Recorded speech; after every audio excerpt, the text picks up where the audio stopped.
성탄에는 성탄의 기쁨이 있습니다. 그죠? 성탄의 기쁨이 어떤 것들이 있을까요? 우리 어린이들에게 있어서는 산타크로스 할아버지가 선물을 주는, 선물 받는 기쁨이 있죠.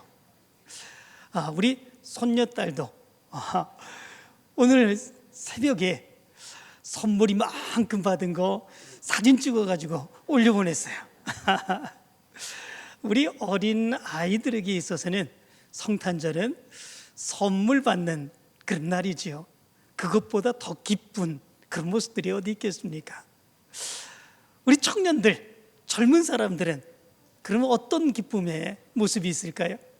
지난주에 우리 학생부에서 연극을 할 때 여자친구하고 남자친구하고 이 성탄절에 보내는 거, 그게 가장 큰 기쁨이다, 뭐 이렇게 얘기를 하죠. 연인들끼리 좋은 시간을 함께 보내는 그런 기쁨, 이게 성탄의 또 기쁨이라고 얘기를 합니다. 어른들은 어떤 기쁨이 있을까요? 온 가족들이 함께 모이죠. 함께 모여서 화목하게 지나는 그런 모습들이 있습니다.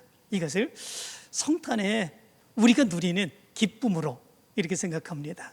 여러분들은 성탄의 기쁨, 어떤 기쁨을 생각하셨습니까? 그리고 오늘 여러분들에게 그 성탄의 기쁨이 있으십니까? 가만히 생각해 보시기 바랍니다. 내가 생각하는 성탄의 기쁨은 무엇일까? 그리고 오늘 나는 그 성탄의 기쁨을 지금 누리고 있는가? 한번 생각해 보시기를 바랍니다. 그런데 때로는 성경 말씀 가운데 있는 성탄의 기쁨을 우린 생각하지 않는 경우들이 많습니다. 그냥 내가 좋은 거, 선물 받으니까 좋은 겁니다. 좋은 사람들과 함께해서 좋은 겁니다. 우리 가족들과 함께해서 좋은 겁니다. 선물을 나누어서 좋은 겁니다. 그것이 성탄의 기쁨인 것처럼, 그것이 가장 큰 기쁨으로 이렇게 생각하는 경우들이 많이 있죠. 거기에 때로는 예수 그리스도가 없는 경우들이 얼마나 많이 있는지 모릅니다.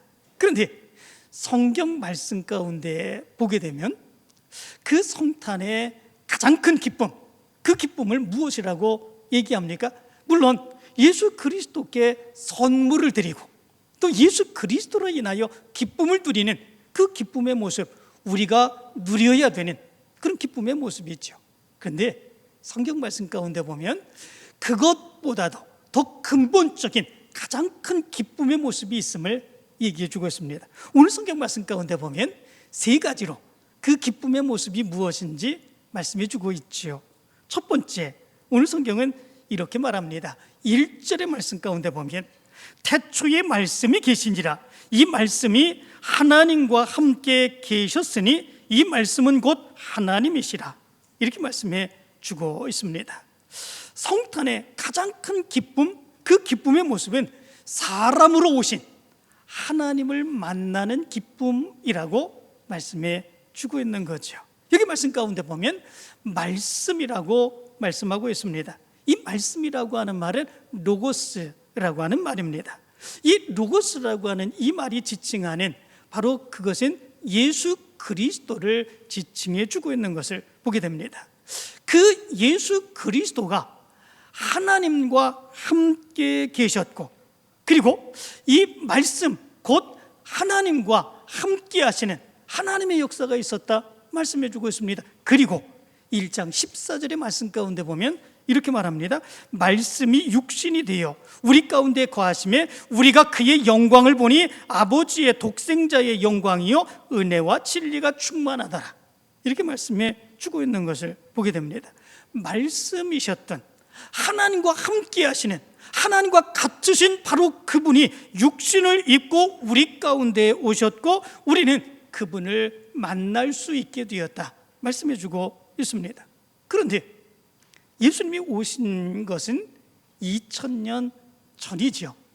2000년 전에 육신을 입고 우리에게 오셨다가 다시 하나님 우편으로 올라가셨습니다.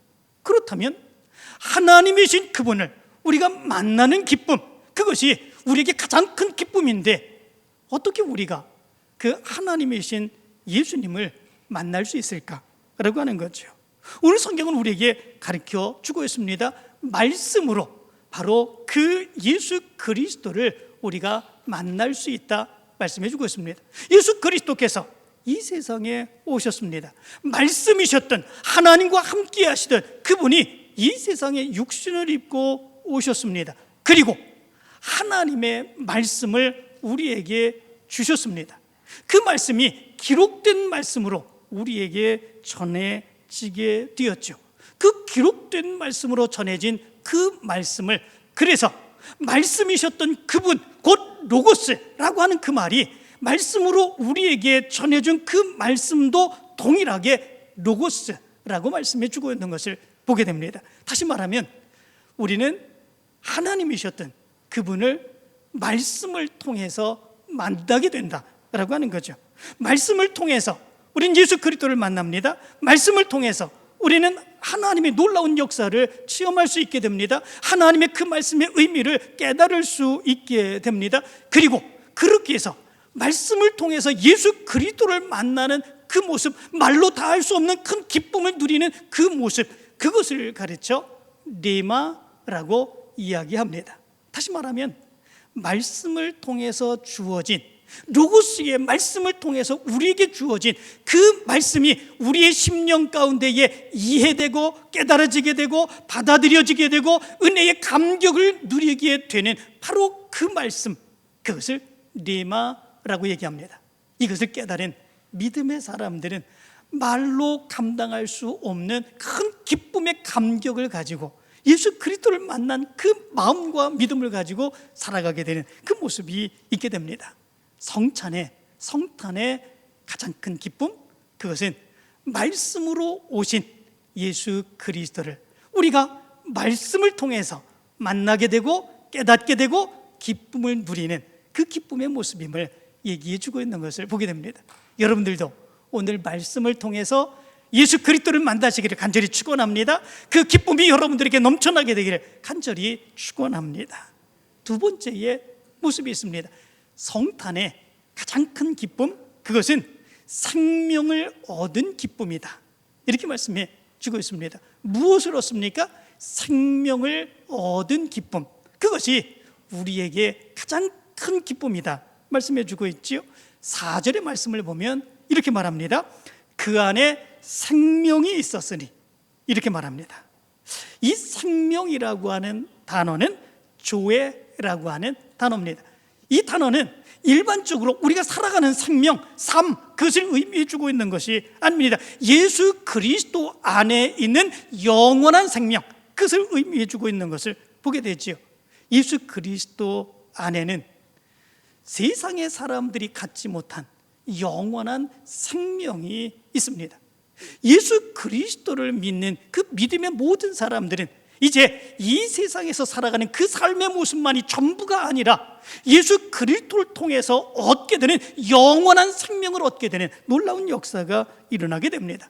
그러므로 인하여 예수 그리스도로 인하여 이 세상에서 얻지 못했고 이 세상의 삶을 살아가는 것이 전부인 것처럼 생각하며 살아가는 우리가 영원한 생명을 얻게 되고 깨닫게 되고 그 기쁨 안에서 살아가는 삶, 그 삶이 우리에게 넘쳐나게 된다라고 하는 것입니다. 바로 그 기쁨을 깨닫게 되었을 때 이 세상에서 얻은 그 어떤 것보다도 가장 큰 기쁨을 누리는 그런 모습들이 있게 된다라고 하는 것입니다. 샤를 마뉴라고 하는 황제가 있습니다.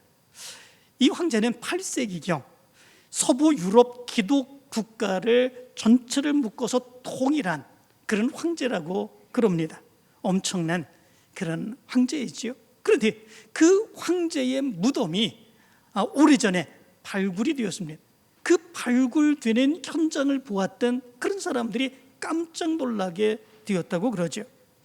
이 황제의 무덤이 열려지는데 그 황제는 황제의 의복을 걸쳐 입고 그리고 손에는 황제의 호를 쥐고 있고 그리고 그 성경을 펼쳐놓은 그런 모습 가운데 그 황제의 홀이 그 성경을 지적하는 이렇게 지시하는 바로 그런 모습으로 이제 황제 샤를 마눌, 그런 그 황제의 그 모습이 있었다고 합니다. 그때에 황제의 홀이 무엇을 지시하나 보았더니 그 밑에 성경 구절이 있는데, 그 성경 구절이 마가복음 8장 36절이었다고 그럽니다. 그 말씀은 이렇습니다. 사람이 만일 온 천하를 얻고도 자기 목숨을 잃으면 무엇이 유익하리요? 이 말씀이었다고 그럽니다.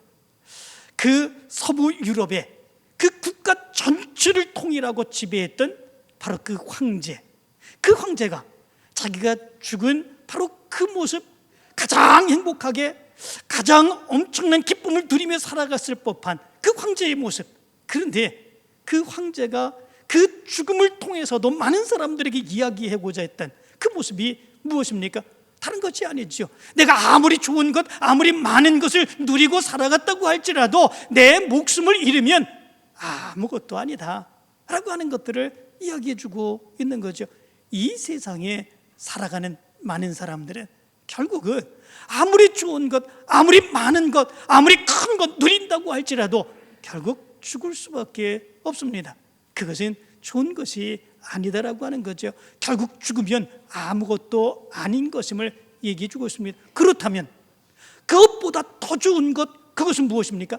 이 세상에서 우리가 누리며 우리가 가지며 우리가 함께 가지고 그리고 모든 것을 다 가지고 있는 그 삶보다도 더 중요한 그 삶, 그것이 영원히 죽지 않은 영적인 생명을 소유하는 것, 바로 그것이라고 하는 거죠. 그런데 우리에게 그 생명이 주어지게 되는 그 모습이 있게 됩니다. 누구를 통해서? 육체를 입고 오신 예수 그리스도를 통해서. 그 안에 무엇이 있다고 그랬습니까? 조회, 곧 영원한 생명이 그에게 있고 그를 통해서 우리는 영원한 생명을 얻게 되는 놀라운 역사가 있게 된다라고 하는 거죠. 이 세상의 삶이 전부가 아니라 예수 그리스도를 통해서 우리에게 주어지는 그 삶을 이 세상에서 누리며 우리의 생명을 하나님께서 불러가실 때에 하나님의 나라에 영원히 들어가게 되는 하나님의 축복된 삶이 우리에게 주어졌다고 하는 그 기쁨의 모습들을 누리는 그 모습이 우리에게 가장 큰 기쁨이 된다라고 하는 것입니다. 오늘 여러분들은 이 영적인 생명을 누리는 기쁨의 모습이 큰 기쁨으로 다가오게 되기를 간절히 축원합니다. 세 번째 모습이 있습니다. 그것은 빛이 되는 기쁨입니다. 우리는 빛이 될 수 있습니다. 1장 4절은 이렇게 말합니다. 그 안에 생명이 있었으니 이 생명은 사람들의 빛이라 빛이 어둠에 비치되 어둠이 깨닫지 못하더라. 이렇게 말씀해 주고 있습니다. 생명, 곧 예수 그리스도를 여기서 뭐라고 말씀해 주고 있습니까? 빛이라 이렇게 말씀해 주고 있습니다. 이 빛은 하나님의 빛입니다. 근원적인 빛입니다. 본래적인 빛입니다. 바로 그 빛이 예수 그리스도라 말씀해 주고 있죠. 이 빛이 예수 그리스도를 통해서 이 세상에 비추었습니다. 그리고 이 빛을 받은 사람들, 이 빛을 믿은 사람들, 그런 사람들도 예수 그리스도로 인하여 그 빛을 비추게 되는 그런 모습들이 있게 되었습니다. 그래서 예수님께서는 이 세상에 오셔서 뭐라고 말씀하셨냐면 이렇게 말씀하셨습니다. 너희는 세상의 빛이라 이렇게 말씀해 주고 있습니다. 이 빛은 하나님을 통해서 비춰지는 그 빛, 예수 그리스도를 통해서 비춰지는 그 빛, 그 빛이 아닙니다. 하나님을 통해서 예수 그리스도를 통해서 비춰지는 그 빛이 우리를 통해서 반사되는 그 빛을 여기에서 빛이라 말씀해 주고 있는 것을 보게 됩니다.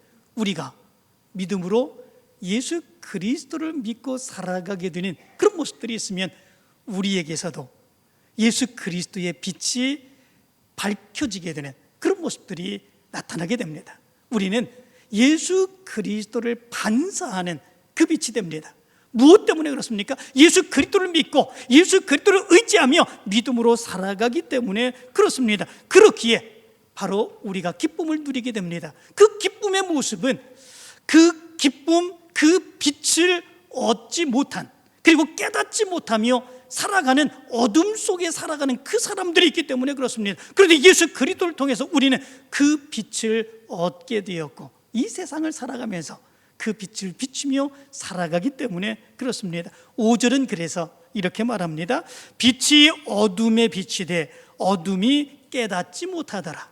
이렇게 말씀해 주고 있습니다. 세상의 사람들은 이 세상을 살아가는 것이 전부인 것처럼 그렇게 생각하며 살아가게 됩니다. 그러나 이 세상을 아무리 그 좋은 빛 가운데 가장 좋은 삶을 살아간다고 할지라도 그것이 전부는 아닌 것이지요. 하나님의 나라가 있습니다. 하나님의 은혜가 있습니다. 하나님의 능력이 있습니다. 그런데 이 빛을 받아들이지 못한 그런 사람들은 그 빛을 비추지 못하고 어둠 가운데 이 세상을 살아가게 되는 그런 모습이 있게 된다라고 하는 거죠. 그런데 우리는 그렇지 않습니다. 그 빛을 받으며 이 세상을 아무리 힘들고 어렵게 살아가는 그런 모습들이 있다고 할지라도 예수 그리스도의 그 빛, 하나님의 빛을 받으며 소망 가운데, 기쁨 가운데 믿음으로 달려가는 그 삶을 살아가게 됩니다. 우리가 잘 아는 송명희 시인이 있죠.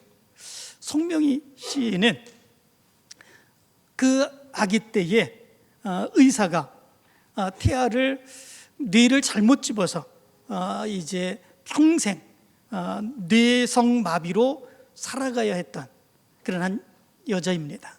그의 모습을 보면 정말 우리의 눈으로 볼 때 추하고 정말 어떻게 저렇게 해서 살아갈 수 있을까 그렇게 생각하는 그런 여자였지요. 그런데 그 송명희 시인이 그런 삶 가운데서도 하나님을 고백할 때 뭐라고 고백하냐면 공평하신 하나님이다, 그런 고백을 합니다. 뭐가 공평합니까? 다른 사람들은 정말 정상적인 그런 모습 가운데 뛰어다니며 일하며 마음껏 살아가는 그런 모습들이 있는데 그는 그렇게 살아가지 못합니다. 제대로 걷지도 못합니다. 제대로 보지도 못합니다. 제대로 일할 수 없습니다. 많은 사람들이 그를 보며 비난하고 조롱하는 그런 모습들이 있습니다. 그런데 송명희 시인이 그가 하나님이 자기를 그렇게 만드신 그 하나님이 공평하신 하나님 이렇게 고백하고 있는 것을 보게 됩니다. 그 송명희 시인이 지은 시 가운데에 나라고 하는 시가 있죠. 여러분들이 너무나도 잘 아는 그런 시일 것입니다. 그 시를 보면 그는 그 시에서 이렇게 고백을 합니다. 나 가진 재물 없으나, 난 남이 가진 지식 없으나, 난 남에게 있는 건강 잊지 못하나, 난 남이 없는 것 있으니, 난 남이 못 보는 것 보았고, 난 남이 듣지 못한 음성 들었고, 난 남이 받지 못한 사랑 받았고, 난 남이 모르는 것 깨달았네. 공평하신 하나님이 난 남이 가진 것 나 없지만 공평하신 하나님이 나 남이 없는 것 갖게 하셨네. 정말 구구절절히 이 시의 고백을 보면 우리 신앙의 고백인 것 같지 않습니까? 하나님의 빛, 예수 그리스도의 빛을 보고 그 빛의 은혜가 얼마나 큰지 그것을 깨닫는 순간 다른 사람들이 보지 못했던 그 영적인 하나님의 은혜와 놀라운 축복된 역사를 보면서 하나님은 정말로 공평하신 분이구나, 나에게 이런 하나님의 은혜를 깨닫게 하시고 그럼에도 불구하고 이런 은혜의 감격 가운데 살아가게 하셨다라고 하는 것을 고백하게 되는 이 모습이 여기에 있게 된 것을 보게 됩니다. 이 모습을 깨닫는 순간 이 세상에서 아무리 힘들고 어렵고 고통스러운 그런 모습들이 있다고 할지라도 절망하지 않습니다. 좌절하지 않습니다. 포기하지 않습니다. 오히려 더 큰 기쁨과 감격을 안고 믿음으로 기쁨으로 살아가게 되는 그런 모습들이 있게 되죠. 무엇 때문에 그렇습니까? 하나님으로부터 인하여 예수 그리스도로부터 인하여 그 빛을 보았기 때문에 그렇습니다. 그 빛을 누리기 때문에 그렇습니다. 그렇기에 우리 믿음의 사람들은 바로 예수 그리스도로 인하여 그 빛을 보고 빛의 삶을 살아가게 된 바로 이 날이 가장 큰 기쁨의 날인 것을 고백할 수 있게 됩니다. 사랑하는 성도 여러분, 이 성탄의 날에 여러분들은 무엇이 가장 큰 기쁨이십니까? 생각해 보시기를 바랍니다. 어떤 분은 이런 이야기를 합니다. 성탄은 성탄절 이브로 끝난다, 그런 이야기를 합니다. 여러분들은 안 그러시지요? 성탄은 성탄절 이브로 끝난다, 이 말이 무슨 말이겠습니까? 성탄절을 기다리면서 즐길 것 다 즐기고 난 이후에 정작 성탄절에는 하나님 앞에 나가 하나님의 은혜를 체험하고 하나님께서 우리에게 허락해 주신 성탄의 진정한 기쁨을 누리며 하나님께 영광 돌려야 되는 그런 모습들이 있어야 하는데, 정작 성탄절 이브까지는 성탄절을 기다리며 마음껏 놀고 정작 하나님께 영광 돌려야 되는 바로 그날은 피곤해서 잠잔다는 거죠. 이 모습이 대부분의 많은 사람들에게 성탄의 모습이라는 거죠. 그러나 우리는 그것이 아님을 믿습니다. 우리는 성탄의 진정한 기쁨을 누리며 오늘 이렇게 예배에 참여합니다. 하나님을 만난 그 기쁨의 감격을 누리며, 그리고 영원한 생명의 놀라운 은혜가 우리 가운데 있음을 믿으며, 그리고 세상의 것들을 보기만 했었던, 그리고 그것이 가장 좋은 것이라고 생각했던 우리의 눈이 바뀌어서 하나님의 눈으로 이 세상을 보며 가장 큰 기쁨으로 하나님께 영광 돌리며 살아가는 그것이 가장 큰 기쁨임을 누리며 오늘 우리는 이렇게 예배를 드립니다. 이 예배하는 우리 성도 여러분들에게 성탄의 가장 큰 기쁨이 넘치게 되기를 간절히 축원합니다.